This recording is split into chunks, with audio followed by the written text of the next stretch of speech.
بسم اللہ الرحمن الرحیم۔ السلام علیکم، میں ہوں آپ کا میزبان مولانا ابرار انصاری اور آپ دیکھ رہے ہیں ہمارا یوٹیوب چینل روحانیات میڈیا۔ ہم آپ کو اپنے چینل روحانیات میڈیا میں خوش آمدید کہتے ہیں۔ تو آج کی اس ویڈیو میں آپ کے لیے بہت ہی زبردست وظیفہ لے کر حاضر ہوا ہوں، اور وہ وظیفہ ہے وسعت رزق کے لیے۔ تو ویڈیو شروع کرنے سے پہلے اگر ابھی تک آپ نے ہمارا چینل سبسکرائب نہیں کیا تو ہمارے چینل کو سبسکرائب کر دیں، ویڈیو کو لائک کر دیں اور ساتھ ہی ساتھ بیل آئیکن کو بھی پریس کر دیں تاکہ ہر نئی ویڈیو کی نوٹیفیکیشن آپ تک بروقت پہنچتی رہے۔ تو چلیں ویڈیو شروع کرتے ہیں۔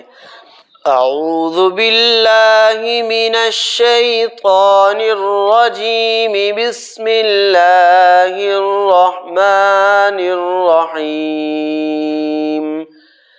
اللہ یبسط الرزق لمن یشاء من عباده ویقدر له، ان اللہ بکل شیء علیم۔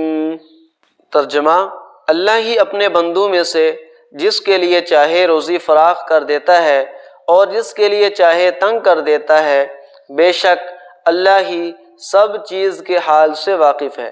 فائدہ: اگر آپ کو رزق کی کشادگی کرنی ہے تو مذکورہ آیت کو 11 دفعہ پڑھنا ہے فجر کی نماز کے بعد۔ فجر کی نماز پڑھنے کے بعد سلام پھیرنے کے بعد اس آیت کو 11 دفعہ پڑھنا ہے، تو انشاءاللہ رزق کی کشادگی آپ کو عطا ہوگی۔ تو اگر آپ کو یہ ہماری ویڈیو اچھی لگی ہے تو ویڈیو کو لائک کر دیں، چینل کو سبسکرائب کر دیں۔ ملتے ہیں اگلی اچھی ویڈیو کے ساتھ، تب تک کے لیے دیں اجازت۔ اللہ حافظ۔